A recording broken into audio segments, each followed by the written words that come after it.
बहुत बड़ा है तू, बहुत अकड़ है तोरा में। देख देख कैसे उखाड़ते हैं अकड़ तेरी। जब तक तोड़ेंगे नहीं तब तक छोड़ेंगे। बहुत ही लंबा दंगल चलेगा रे। तोर हम तैयार है? तैयार है। शानदार, जबरदस्त, जिंदाबाद। लोग कहता है हम पागल हैं, जिंदगी खराब कर रहा है। ये भीतर का घाव है, जब तक ये टूटेगा नहीं भरेगा नहीं।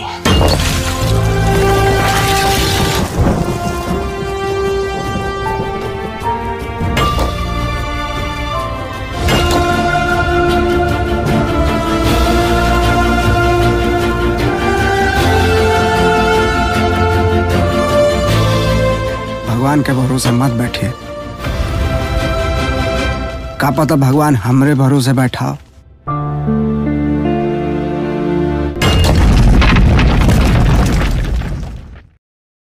दशरथ मांझी का जन्म उस समय हुआ जब हमारा भारत देश अंग्रेजों का गुलाम हुआ करता था। दशरथ मांझी का जन्म 14 फरवरी 1934 को बिहार राज्य के गया जिले के बहुत ही पिछड़े गहलोर नाम के गांव में हुआ था। इस पिछड़े गांव का अंदाजा आप इसी बात से लगा सकते हैं कि उनके गांव में ना तो कोई दुकान था, ना स्कूल, और पीने के लिए पानी भी लोगों को 3 किलोमीटर पैदल चलने पर मिलता था। ऐसे में छोटी छोटी जरूरतों के लिए गांव वालों को वजीरगंज कस्बे में जाना पड़ता था, लेकिन उसके लिए भी गांव वालों को एक पूरा पहाड़ पार करके जाना पड़ता था जो गहलोर और वजीरगंज के बीच में था। या तो पहाड़ के किनारे से होकर जाना पड़ता था, लेकिन वह रास्ता 55 किलोमीटर दूर पड़ता था।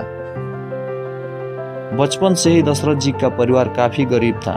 उनका परिवार पुश्तों से ही गांव के जमींदार के यहाँ काम करता आ रहा था, और उसी का कारण था जमींदार से उनके पूर्वजों द्वारा लिया गया कर्ज। दशरथ के पिता और उनके पूर्वजों के द्वारा लिए हुए कर्ज के कारण बहुत ही कम उम्र में दशरथ जी के पिता उन्हें भी गांव के जमींदार के यहाँ काम करने के लिए दबाव डाला।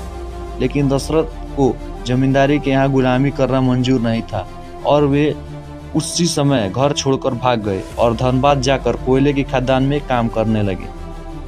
करीबन 7 साल बाद जब उन्हें अपने घर और गांव की याद आने लगी तो वापस अपने घर चले आए। वापस आकर जब उन्होंने अपने गांव को देखा तो पाया कि गांव तो अब भी वैसा था जैसा कि वह 7 साल पहले छोड़कर गए थे। उनकी गैर मौजूदगी में उनकी मां का स्वर्गवास हो गया था और उनके पिताजी अकेले जीवन यापन कर रहे थे। धनबाद से लौट कर आने के बाद दशरथ जी को फाल्गुनी नाम एक लड़की से प्यार हो गया और दोनों ही एक दूसरे को प्यार करने लगे और दोनों ही एक दूसरे से शादी करना चाहते थे। लेकिन फाल्गुनी देवी जी के घर वाले इस शादी के खिलाफ थे, इसीलिए दशरथ जी ने फाल्गुनी देवी जी को भगाकर उनसे शादी कर ली। एक दिन अपने पति के लिए खाना ले जाते समय पहाड़ पर से फाल्गुनी देवी जी का पैर फिसल गया और वह पहाड़ से नीचे गिर गई। उन्हें अस्पताल ले जाते समय उनकी मृत्यु हो गई। अगर वो उन्हें समय पर अस्पताल सुविधा मिल जाती तो वो बच सकती थी। उस पहाड़ के कारण यह संभव नहीं था।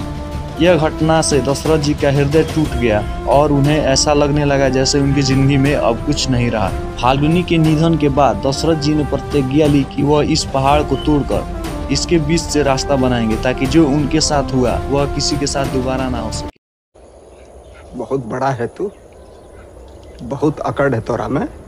देख देख कैसे उखाड़ते हैं अकड़ तेरी। जब तक तोड़ेंगे नहीं तब तक छोड़ेंगे। सन 1960 में उन्होंने एक छेनी और हथौड़े से पहाड़ काटने की शुरुआत की। लोग उन्हें पागल कहते थे, लेकिन लोगों के तानों को उन्होंने अपना हौसला बनाया और लगातार अपनी मेहनत जारी रखा। आखिरकार 22 साल बाद सन 1982 में उनकी मेहनत रंग लाती है और उन्होंने अकेले अपने दम पर 360 फुट लंबी, 30 फुट चौड़ी और 25 फुट ऊंचे पहाड़ को काटकर ऐसी सड़क बना दी जिससे दिन भर में तय किए जाने रास्तों को आधे घंटे में तय किया जाने लगा। 17 अगस्त 2007 में गॉल ब्लैडर में कैंसर होने की वजह से दिल्ली के एम्स अस्पताल में दशरथ जी का निधन हो गया। उनका अंतिम संस्कार बिहार सरकार ने पूरे राजकीय सम्मान के साथ किया। बिहार सरकार ने 2006 में इनका नाम पद्मश्री अवार्ड के लिए भी दिया था। तो कैसा लगा हमारा वीडियो नीचे कमेंट करके जरूर बताएं और साथ ही साथ हमारे चैनल को सब्सक्राइब करना ना भूलें।